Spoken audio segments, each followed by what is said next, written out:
ರೇಣುಕಾಸ್ವಾಮಿ ಕೊಲೆ ಪ್ರಕರಣದಲ್ಲಿ ನಟ ದರ್ಶನ್ ಮತ್ತು ಅವರ ಗ್ಯಾಂಗ್ ಈಗ ನ್ಯಾಯಾಂಗ ಬಂಧನದಲ್ಲಿ ಇರ್ತಕ್ಕಂಥದ್ದು. ಈ ಸಂದರ್ಭದಲ್ಲಿ ನಮ್ಮ ಜೊತೆಗೆ ನಿರ್ದೇಶಕರಾದ ಓಂ ಪ್ರಕಾಶ್ ಅವರಿದ್ದಾರೆ. ಸರ್, ಮೊದಲೇದಾಗಿ ಹೇಳೋದಾದ್ರೆ, ನೀವು ದರ್ಶನ್ ಅವರು ಸಾಕಷ್ಟು ವರ್ಷಗಳಿಂದ ಒಡನಾಟಿಗಳು, ಅವ್ರಿಗೆ ಸಿನಿಮಾಗಳನ್ನು ಮಾಡಿದ್ದೀರಾ, ಸೂಪರ್ ಹಿಟ್ ಸಿನಿಮಾಗಳು ಕೊಟ್ಟಿದ್ದೀರಾ. ಇವತ್ತು ದರ್ಶನ್ ಅವರು ಆರೋಪಿ ಸ್ಥಾನದಲ್ಲಿ ನಿಂತಿದ್ದಾರೆ, ಏನು ಹೇಳ್ತೀರಾ ಸರ್? ಕನ್ನಡ ಇಂಡಸ್ಟ್ರಿನಲ್ಲಿ ಈಗಿನ ಜನ್ರೇಷನಲ್ಲಿ ತುಂಬ ಜನ ನಾಯಕ ನಟರಿದ್ದಾರೆ. ಆ ನಾಯಕ ನಟರಲ್ಲಿ ತುಂಬ ಅಭಿಮಾನಿ ಬಳಗನ ಹೊಂದಿ ಅವ್ರಿಗೋಸ್ಕರ ನಾವು ಪ್ರಾಣನೂ ಕೊಡ್ತೀವಿ ಅಂತ ಹೇಳುವಂಥ ಅಭಿಮಾನಿಗಳೇ ಹೊಂದಿ ಕೋಟ್ಯಾಂತರ ಜನಗಳ ಪ್ರೀತಿ ಸಂಪಾದನೆ ಮಾಡಿರೋ ಅಂಥ ನಟ ಅಂದರೆ ದರ್ಶನ್. ಸೊ ಅವರು ಇವತ್ತಿನ ದಿನ ಇಂಥ ಅಭಿಮಾನಿ ಬಳಗ ಇಟ್ಕೊಂಡು ಇಷ್ಟೊಂದು ಜನ ಪ್ರೀತಿಸೋ ಜನಗಳು, ಪ್ರೊಡ್ಯೂಸರ್ಸು ಇವರೆಲ್ಲ ಇಟ್ಕೊಂಡು, ಇದು ಸಣ್ಣ ವಿಷಯ. ಇದು ಏನೋ ನಾವು ಆನೆ ಜೊತೆ ಗುದ್ದಾಡಿ ಕೆಲಸ ಈ ಥರ ಹೋಗಿ ನಿಂತ್ಕೊಂಡಿದ್ದೀವಿ ಅಂದರೆ ಒಂದು ಅರ್ಥ ಇರುತ್ತೆ. ಅವ್ರು ಏನೂ ಅಲ್ಲ ಪಾಪ. ರೇಣುಕಾಸ್ವಾಮಿಯವರು ಒಂದು ಮಿಡ್ಲ್ ಕ್ಲಾಸ್ ಫ್ಯಾಮಿಲಿಯಿಂದ ಬಂದಂಥ ವ್ಯಕ್ತಿ. ಆಮೇಲೆ ಅವ್ರು ಮಾಡಿರೋದು ಮೆಸೇಜಸ್ಸು, ಓನ್ಲಿ ಮೆಸೇಜಸ್ಸು, ಯಾರಿಗೂ ಏನೂ ತೊಂದರೆ ಕೊಟ್ಟಿಲ್ಲ. ಅವ್ರು ಬಂದ್ಬಿಟ್ಟು ಹಿಂಗೆ ಹಾಗೆ ಅಂತೇಳಿ ತಪ್ಪಾಗಿ ನಡ್ಕೊಂಡಿದ್ದಾಗಲಿ ಇದಾಗಲಿ ಇಲ್ಲ. ಏನಕ್ಕೆ ಅವ್ರ ಮೇಲೆ ಈ ಥರ ಪ್ರಯೋಗ ಅನ್ನೋದು ನನಗೆ ತುಂಬ ತಪ್ಪು ಅಂತ ಅನ್ನಿಸ್ತು ಸರ್. ಇದನ್ನು ಯಾರೇ ಮಾಡಿರಲಿ. ಆಮೇಲೆ ನಮ್ಮ ಕರ್ನಾಟಕ ಪೊಲೀಸ್ ಇವತ್ತು ಏನು ನಡ್ಕೊಂಡಿದ್ದಾರೆ ಮತ್ತು ಅವ್ರೇನು ಸ್ಟೆಪ್ ತೊಗೊಂಡಿದ್ದಾರೆ ಇಸ್ ಎ ಗ್ರೇಟ್. ಇತಿಹಾಸದಲ್ಲಿ ದಾಖಲೆ ಆಗುತ್ತೆ ಈ ವಿಷಯ. ಮುಂದೆ ತಪ್ಪು ಮಾಡೋರಿಗೂ ಕೂಡ ಇದು ಅನಿಸುತ್ತೆ. ಬಟ್ ದರ್ಶನ್ ಅವರು ಆ ಜಾಗದಲ್ಲಿ ನಿಂತಿರೋದು ನನಗೆ ಇಷ್ಟ ಆಗಲಿಲ್ಲ ಸರ್. ಅಂಥ ಮೇಧಾವಿ ನಟ, ಎಷ್ಟೊಂದು ಅಭಿಮಾನಿ ಬಳಗ ಇಟ್ಕೊಂಡು ಅವ್ರ ಅಭಿಮಾನಿಗಳಿಗೆ ಇವತ್ತು ಎಷ್ಟು ಬೇಜಾರಾಗ್ತಿದೆ. ಮತ್ತು ಅವರು ಸಹ ಅಲ್ಲಿ ನಿಂತ್ಕೊಂಡಿರೋದ್ರಿಂದ ಅವ್ರನ್ನ ನೋಡ್ತಾ ಇರೋ ನಮಗೆ ಇನ್ನೆಷ್ಟು ಬೇಜಾರಾಗ್ತಿದೆ. ಸೊ ಅದು ನನಗೆ ತುಂಬಾ ಒಂಥರ ನಂಗೆ ತುಂಬಾ ಬೇಜಾರಾಗ್ತಿದೆ ಸರ್. ಆ್ಯಕ್ಚುಲಿ ಸರ್, ದರ್ಶನ್ ಅವ್ರನ್ನ ನೀವು ಸಾಕಷ್ಟು ಹಿಂದಿನಿಂದನೇ ಬಲ್ಲವರು. ಅವ್ರಿಗೆ ಸಿನಿಮಾವನ್ನು ನಿರ್ದೇಶನ ಮಾಡಿದ್ದೀರಾ. ನೀವು ಕಂಡಂತೆ ದರ್ಶನ್ ಹೇಗೆ ಸರ್? ನಾನು ಈಗ ಅವ್ರನ್ನ ಮೀಟ್ ಮಾಡಿ ಒಂದು 10 ವರ್ಷ ಆಯಿತು. ಆ್ಯಕ್ಚುಲಿ ನನ್ನ ಅವರ ಒಡನಾಟ ಆಗಿರ್ಬೋದು, ಮತ್ತು ಫೋನ್ ಕಾನ್ವರ್ಸೇಷನ್ ಆಗಿರ್ಬೋದು, ನನ್ನ ಅವ್ರ ಜೊತೆ ಕೆಲಸ ಆಗಿರ್ಬೋದು, 10 ವರ್ಷ ಆಯಿತು ಗ್ಯಾಪು. ಈ ಒಂದು 10 ವರ್ಷದಲ್ಲಿ ಅವರು ಯಾವ ರೀತಿ ಚೇಂಜ್ ಆಗಿದ್ದಾರೆ, ಅವ್ರು ಯಾವ ರೀತಿ ಬದಲಾಗಿದ್ದಾರೆ ಲೈಫ್ ಟೈಮಲ್ಲಿ. ಆಮೇಲೆ ಅವರು ಸುತ್ತಮುತ್ತ ಯಾರ್ಯಾರಿದ್ದಾರೆ, ಅವರು ಬಳಗ ಮತ್ತು ಇದ್ರ ಬಗ್ಗೆ ನಂಗೆ ಅಷ್ಟೊಂದು ಡೀಟೇಲ್ಸ್ ಗೊತ್ತಿಲ್ಲ ಸರ್. ಈ ಒಂದು 10 ವರ್ಷದಿಂದ ಇರೋ ದರ್ಶನ್ ಬಗ್ಗೆ ಮಾತಾಡಬೇಕು ಅಂತಂದರೆ ಅದು ಮಾತಲ್ಲಿ ಹೇಳೋಕ್ಕೆ ಸಾಧ್ಯ ಇಲ್ಲ ಸರ್. ಅಷ್ಟು ಈಸ್ ಎ ಗ್ರೇಟ್ ಕ್ಯಾರೆಕ್ಟರ್ ಅವರು. ನಾನು ಅವ್ರನ್ನ ತುಂಬ ಹತ್ರದಿಂದ ಬಲ್ಲೆ. ನನಗೆ ಗೊತ್ತು ನಂಗೆ ಅವ್ರ ಬಗ್ಗೆ ಏನು ಅಂತೇಳಿ. ತುಂಬ ಒಡನಾಟ. ಈಸ್ ಎ ಪ್ರೀತಿಸೋದ್ರಲ್ಲಿ ನಂಬರ್ 1 ವ್ಯಕ್ತಿ. ಎಷ್ಟೋ ಜನ ನಾಯಕ ನಟರಿದ್ದಾರೆ, ಅವರಲ್ಲಿ ಒಬ್ಬ ನಿರ್ದೇಶಕ ಓಂ ಪ್ರಕಾಶ್. ಆಮೇಲೆ ಎಸ್ಪೆಷಲಿ ಕನ್ನಡಿಗ ಅಂತ. ಬೇರೆ ಕೆಲವು ಹೀರೋಸ್ ಎಲ್ಲ ನಮಗೆ ಯಾವ ಡೈರೆಕ್ಟರ್ ಆದರೂ ಪರವಾಗಿಲ್ಲ, ತಮಿಳಿಂದ ತೆಲುಗುವಿಂದ ಬರಲಿ, ಹಿಂದಿಯಿಂದ ಬರಲಿ, ತೆಲುಗಿನಲ್ಲಿ ಅಸಿಸ್ಟೆಂಟ್ ಡೈರೆಕ್ಟರ್ ಆದರೂ ಪರವಾಗಿಲ್ಲ, ಇಲ್ಲಿ ಡೈರೆಕ್ಟರ್ ಆಗಲಿ, ತಮಿಳಲ್ಲಿ ಯಾರಾದರೂ ಒಬ್ಬ ಅಸೋಸಿಯೇಟ್ ಆದರೂ ಪರವಾಗಿಲ್ಲ, ಇಲ್ಲಿ ಡೈರೆಕ್ಟರ್ ಆಗಲಿ, ನಮ್ಮ ಕನ್ನಡದಲ್ಲಿ ಅಸೋಸಿಯೇಟ್ ಡೈರೆಕ್ಟರ್ಸು ಅಸಿಸ್ಟೆಂಟ್ ಡೈರೆಕ್ಟರ್ಗಳಿಗೆ ಕೆಲಸ ಕೊಡಬೇಕು ಅನ್ನೋ ಮನೋಭಾವನೆನ ಮೀರಿ ನಮ್ಮ ಕನ್ನಡಿಗರೇ ನಿರ್ದೇಶಕರಾಗಬೇಕು ನನ್ನ ಸಿನಿಮಾಗಳಿಗೆ ಅಂತೇಳಿ ಕೆಲಸ ಮಾಡಿಸಿದಂಥ ವ್ಯಕ್ತಿ ಸರ್ ಅವರು. ಅವ್ರಿಗೆ ದರ್ಶನ್ ಅವ್ರಿಗೆ ಸಿನಿಮಾ ಮಾಡಬೇಕು ಅಂತ ಏನಾದರೂ ಪ್ಲ್ಯಾನ್ ಮಾಡಿದ್ರಾ, ಅಥವಾ ಈ ಇನ್ಸಿಡೆಂಟ್ ಆದಮೇಲೆ ಅವ್ರ ಜೊತೆ ಸಿನಿಮಾನು ಬೇಡ ಏನು ಬೇಡ ಅಂತ ಏನು ಅನಿಸುತ್ತಾ, ಹೇಗೆ ಸರ್? ಈ ಒಂದು 10 ವರ್ಷದಲ್ಲಿ ನಾವು ಮೀಟ್ ಮಾಡೂ ಇರಲಿಲ್ಲ. ನಾನು ಅವ್ರಿಗೆ ಫೋನ್ ಮಾಡಿರಲಿಲ್ಲ, ಏನೂ ಮಾಡಿರಲಿಲ್ಲ. ಅವರು ನನಗೇನು ಫೋನ್ ಮಾಡಿಲ್ಲ. ಒಂದು ರೀಸೆಂಟಾಗಿ ಒಂದು ವರ್ಷದ ಹಿಂದೆ ನಾನು ಸಿನಿಮಾ ಮಾಡಬೇಕು, ನನಗೂ ಕಮರ್ಷಿಯಲ್ ಹೀರೋಸ್ ಬೇಕು, ನನಗೆ ಕೆಲಸ ಮಾಡೋಕ್ಕೆ ಒಬ್ಬ ನಾಯಕ ನಟ ಬೇಕಲ್ಲ. ಆಯಿತು, ನಾನೇ ತಲೆ ಹೋಗೋದ್ರಲ್ಲಿ ಏನು ತಪ್ಪೇನಿದೆ, ಒಂದು ಒಳ್ಳೆ ಸಿನಿಮಾ ಮಾಡೋಣ ಅಂಥೇಳಿ ಕತೆ ರೆಡಿ ಮಾಡಿಕೊಂಡು ಅವ್ರ ಹತ್ರ ಭೇಟಿ ಮಾಡಿದೆ ಸರ್ ನಾನು. ಆಮೇಲೆ ಅವ್ರಿಗೊಂದು ಫಸ್ಟ್ ನಾನು ಕೇಳಿದ್ದೆ ಅದು. ಯಾಕೆಂದರೆ ಯಾರಿಂದ ತಪ್ಪಾಗಿದೆಯೋ ಗೊತ್ತಿಲ್ಲ, ಅದು ನೋ ಪ್ರಾಬ್ಲಮ್ ಸರ್.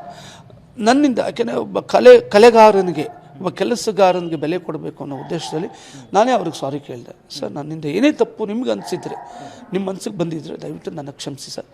ನಾವಿಬ್ಬರು ಸೇರಿ ಒಂದು ಸಿನಿಮಾ ಮಾಡೋಣ. ಇಂಡಸ್ಟ್ರಿಗೆ ಬೇಕು ಇವತ್ತು ಒಂದು ಒಳ್ಳೆ ಕಮರ್ಷಿಯಲ್ ಸಿನಿಮಾ ಬೇಕು. ಹೊರ ರಾಜ್ಯದವ್ರಿಗೆ, ಬೇರೆಯವ್ರಿಗೆ ನಾವೆಲ್ಲ ಚಾಲೆಂಜಿಂಗಾಗಿ ಸಿನಿಮಾ ಮಾಡ್ತೀವಿ ಅಂತ ಹೇಳಬೇಕು ಅಂತ. ನಾನು ಬೇರೆಯವ್ರ ಹತ್ರನೂ ಹೋಗ್ಬೋದಾಗಿತ್ತು. ಬೇರೆಯವ್ರ ಹತ್ರ ನನ್ನ ಅಷ್ಟು ಒಡನಾಟ ಇಲ್ಲ ಸರ್. ನಾನು ಅಷ್ಟೊಂದು ನನಗೆ ಒಡನಾಟ ಇದ್ದದ್ದು ಇವ್ರ ಹತ್ರ. ನನಗೆ ಇಲ್ಲಿ ಬೆಲೆ ಸಿಗುತ್ತೆ ಅಂತಲೇ ನಾನು ಅವ್ರ ಹತ್ರಕ್ಕೆ ಹೋಗಿದ್ದು. ನಾನು ಅಲ್ಲಿ ಹೋಗಿ ಮಾತಾಡಿದೆ, ಎಲ್ಲ ಆಯಿತು. ಬಟ್ಟು ಸ್ವಲ್ಪ ಗ್ಯಾಪ್ಗಳಾಯಿತು, ಇದಾಯಿತು ಸರಿ. ಆಮೇಲೆ ಬೇರೆ ಯಾವುದೋ ಸಿನಿಮಾಗಳೆಲ್ಲ ಕಮಿಟ್ ಆಗಿದ್ರು ಅವರು. ಸೊ ಆ ಒಂದು ಉದ್ದೇಶದಲ್ಲಿ ಸರಿ ಲೇಟ್ ಆಗುತ್ತೆ, ನಾನು ಕೆಲಸ ಮಾಡಬೇಕಲ್ಲ ಅಂತೇಳಿ. ಆ್ಯಕ್ಚುಲಿ ಈಗ ನಾನು ಮಾಡ್ತಿರೋ ಫಿನಿಕ್ಸ್ ಸಿನಿಮಾ ನಾನು ಅವ್ರಿಗೆ ಮಾಡಿದ್ದು ಕತೆ. ಇವಾಗ ನಡೀತಾ ಇದೆ ಸರ್? ಈಗ ನೋಡಿ 60% ಆಗಿದೆ ಸರ್. ನಾಳೆನೂ ಶೂಟಿಂಗ್ ಇದೆ ಇದರಲ್ಲಿ, ಪುಟ್ಟಣ್ಣ ಸ್ಟುಡಿಯೋದಲ್ಲಿ ಕೆಲಸ ಮಾಡ್ತಿದ್ದೀವಿ ಸರ್ ನಾವು. ಅದನ್ನು ಮಾತುಕತೆ ಆಗಿತ್ತು, ಆದರೆ ಸಿನಿಮಾ ಮಾಡಬೇಕಂತ ಮಾತುಕತೆ ಆಗಿತ್ತು. ಆದರೆ ಡೇಟ್ಸು ಮತ್ತು ಲೇಟ್ ಆಗೋ ಕಾರಣದಿಂದ ನಾನು ವರ್ಕ್ ಮಾಡಬೇಕಲ್ಲ, ಅದಕ್ಕೋಸ್ಕರ ಆ ಒಂದು ಉದ್ದೇಶದಲ್ಲಿ ನಾನು ಮೂವ್ ಮಾಡೋಕ್ಕೆ ಹೋಗಲಿಲ್ಲ. ಸರಿ, ಓಕೆ, ನೋ ಪ್ರಾಬ್ಲಮ್. ಮುಂದೆ ಯಾವಾಗ ಆದರೂ ಆಗಲಿ.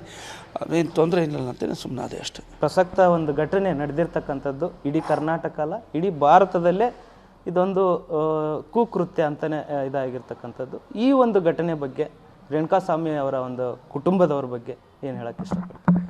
ಸರ್, ನಾನು ಆಗಲೇ ಒಂದು ಮಾತಂದೆ, ರೇಣುಕಾಸ್ವಾಮಿಯವರು ಮಾಡಿದ್ದು ಘನಘೋರ ಅಪರಾಧ ಅಲ್ಲ.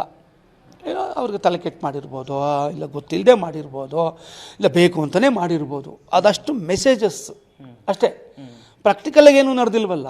ಇದನ್ನು ಕ್ಷಮಿಸುವಂಥವ್ರು ಇದೆಯಾ? ನಿಮಗೆ ಯಾಕಿಲ್ಲ? ಯಾಕೆ ಬರಲಿಲ್ಲ ನಿಮಗೆ? ನೀವೊಂದು ಮಾತು ಹೇಳಿದ್ರೆ, ನೀವೊಂದು ವಿಷಯ ಹೊರಗಡೆ ಹೇಳಿದ್ರೆ ನಿಂತು ಮಾಡೋವಂಥ ವ್ಯಕ್ತಿಗಳು ಕೋಟ್ಯಾಂತರ ಜನ ಪೊಲೀಸ್ ಅಧಿಕಾರಿಗಳಿದ್ದಾರೆ, ಎಲ್ಲರೂ ಇದ್ದಾರೆ. ನೀವು ಒಂದು ಅಷ್ಟೊಂದು ಪ್ರೀತಿ ಮಾಡ್ತಾರೆ. ಡಿಪಾರ್ಟ್ಮೆಂಟಲ್ಲಿ ನಿಮ್ಮನ್ನು ಇಷ್ಟಪಡೋರು ಎಷ್ಟು ಜನ ಇದ್ದಾರೆ, ನಾನು ನೋಡಿದ್ದೀನಿ. ನಾನು ಎಷ್ಟು ಜನ ಹೊರಗಡೆ ಎಲ್ಲ ಹೋದಾಗ, ಏನು ಸರ್ ಈ ಥರ ನಿಮ್ಮ ಅಯ್ಯ ಸಿನಿಮಾ ಪೊಲೀಸ್ ಅಧಿಕಾರಿ ಪಾತ್ರ ಮಾಡಿಸಿದ್ರಿ, ಆ ಥರ ಈ ಥರ ಅಂತೇಳಿ ಅವ್ರ ಬಗ್ಗೆ ಅಷ್ಟು ಲವ್ ಮಾಡ್ತಿರೋಂಥ ವ್ಯಕ್ತಿಗಳು ಒಂದು ಮಾತು ಹೇಳಿದರೆ ಅವರೇ ನೋಡ್ಕೊಂಡಿರೋರು. ಬಟ್ ಯಾರೇ ನೇತೃತ್ವದಾಗಲಿ ಈ ವಿಷಯ ನಡೆದಿರಲಿ, ಇದು ತುಂಬ ತುಂಬ ಘನಘೋರ ಅಪರಾಧ, ನಡಿಬಾರ್ದು ಸರ್. ಇದು ತುಂಬ ತಪ್ಪು. ಅವರು ಫ್ಯಾಮಿಲಿಗೆ ಯಾರು ಉತ್ತರ ಕೊಡ್ತಾರೆ? ಏನೇ ಸಮಾಧಾನ ಮಾಡ್ಬೋದು, ಹೋಗಿರೋ ಪ್ರಾಣ ಮತ್ತೆ ತಂದು ಕೊಡೋಕ್ಕಾಗುತ್ತಾ? ತುಂಬ ತಪ್ಪು. ಆಮೇಲೆ ಆ ರೀತಿ ಚಿತ್ರಹಿಂಸೆ ಕೊಟ್ಟು ನಾನು ಕೆಲವು ಫೋಟೋಸ್ ಎಲ್ಲ ನೋಡಿದೆ, ತುಂಬ ಮನಸ್ಸಿಗೆ ತುಂಬಾ ಬೇಜಾರಾಯಿತು. ನಿಮ್ಮನ್ನ ನಂಬಲ್ಲ, ನಂಗೆ ಅವತ್ತು ರಾತ್ರಿ ನಿಜವಲ್ಲೂ ನಂಗೆ ನಿದ್ದೆ ಬರಲಿಲ್ಲ. ಏನಯ್ಯ ಈ ಥರ ಎಲ್ಲ ಇದು ಮಾಡಬೇಕಾ ಅಂತ. ತುಂಬ ಘಟನೆಗಳು ನಡೆದಿದೆ ಕರ್ನಾಟಕದಲ್ಲಿ. ಇದು ಒಬ್ಬ ಕಲಾವಿದನಾಗಿ, ಮೇರು ನಟನಾಗಿ, ಒಬ್ಬ ದೊಡ್ಡ ಕಲಾವಿದ, ಇವತ್ತಿನ ತುಂಬ ಅಭಿಮಾನಿ ಬೆಳೆಸ್ಕೊಂಡಿರುವಂಥ ವ್ಯಕ್ತಿ. ಇಂಥ ವ್ಯಕ್ತಿನ ಮೂಲವಾಗಿ ಇಟ್ಕೊಂಡು ನಡೆದಿರುವಂಥ ಈ ಕೃತ್ಯ ನಡಿಬಾರ್ದಾಗಿತ್ತು. ರೇಣುಕಾಸ್ವಾಮಿಯವ್ರಿಗೆ ಕಳ್ಕೊಂಡಿರೋ ಆ ಮೇಡಮ್ಗಾಗಿರ್ಬೋದು, ತಂದೆ ತಾಯಿಯವ್ರಿಗೆ ನಾವು ಸಾಂತ್ವನ ಹೇಳ್ಬೋದು, ಸಮಾಧಾನ ಹೇಳ್ಬೋದು. ದಯವಿಟ್ಟು ಅವ್ರನ್ನ ಕಳ್ಕೊಂಡಿರೋ ಇದನ್ನು ಭಗವಂತ ಅವ್ರಿಗೆ ಇದು ಕೊಡಲಿ, ಮುಂದಕ್ಕೆ ಅವ್ರಿಗೆ ಒಳ್ಳೇದು ಮಾಡಬೇಕು, ಅವ್ರಿಗೆ ನ್ಯಾಯ ಸಿಗಬೇಕು. ತಪ್ಪಿತಸ್ಥರು ಯಾರೇ ಆಗಿರಲಿ, ನಿಂತಿದ್ದಾರೆ, ಪೊಲೀಸ್ ಅಧಿಕಾರಿಗಳಿದ್ದಾರೆ, ಸರ್ಕಾರ ಇದೆ, ಎಲ್ಲರೂ ಇದ್ದಾರೆ. ಅವ್ರಿಗೆ ಖಂಡಿತ ಯಾರೇ ಆಗಿರಲಿ ಅದು ಗೌರ್ಮೆಂಟ್ ನೋಡ್ಕೊಳ್ಳುತ್ತೆ, ಅದು ಖಂಡಿತ ಶಿಕ್ಷೆ ಆಗುತ್ತೆ, ಅದೇನು ತೊಂದರೆ ಏನಿಲ್ಲ. ಅದಕ್ಕೆ ಕಾರಣಕರ್ತರಾಗಿದ್ದರೆ 100% ನೋಡ್ಕೊಳ್ತಾರೆ. ನಾವು ಹೀಗೆ ನಡಿಬೇಕು ಅನ್ನೋದಕ್ಕೆ ನಾವ್ಯಾರು? ಹೀಗೆ ಮಾಡಬೇಕು, ಹೀಗೆ ಮಾಡೋದಕ್ಕೆ ವಿ ಆರ್ ನಾಟ್ ಜಡ್ಜಸ್. ನಾವು ಓನ್ಲಿ ಪಬ್ಲಿಕ್ ಅಷ್ಟೇ, ನೋಡ್ತಾ ಇದ್ದೀವಿ. ಈಗ ಮೀಡಿಯಾದಲ್ಲಿ ಬರೋ ವಿಷಯಗಳನ್ನ ನೋಡ್ತಿದ್ದೀವಿ, ನಡೀತಿರೋ ಡಿಪಾರ್ಟ್ಮೆಂಟಲ್ಲಿ ನಡೀತಿರೋ ವಿಷಯಗಳನ್ನ ಹೇಳ್ತಿದ್ದೀವಿ. ಯಾರೂ ಬಂದು ಎದುರುಗಡೆ ಏನು ನಮ್ಮ ಹತ್ರ ಏನು ನಮಗೇನು ಗೊತ್ತಿಲ್ವಲ್ಲ.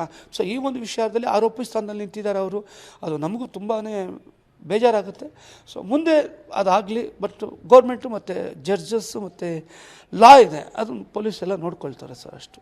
ಇದಿಷ್ಟು ದರ್ಶನ್ ಅವರ ಒಡನಾಟಿ ಹಾಗೂ ಅವ್ರಿಗೆ ಸಿನಿಮಾಗಳನ್ನು ಮಾಡಿದಂತಹ ನಿರ್ದೇಶಕ ಓಂ ಪ್ರಕಾಶ್ ರಾವ್ ಅವರ ಮಾತಾಗಿತ್ತು. ಕ್ಯಾಮ್ರಾ ಪರ್ಸನ್ ರಾಮ್ ಜೊತೆ ಧನು ಎಲ್ಗಾಜ್, ಪಬ್ಲಿಕ್ ಟಿವಿ, ಬೆಂಗಳೂರು.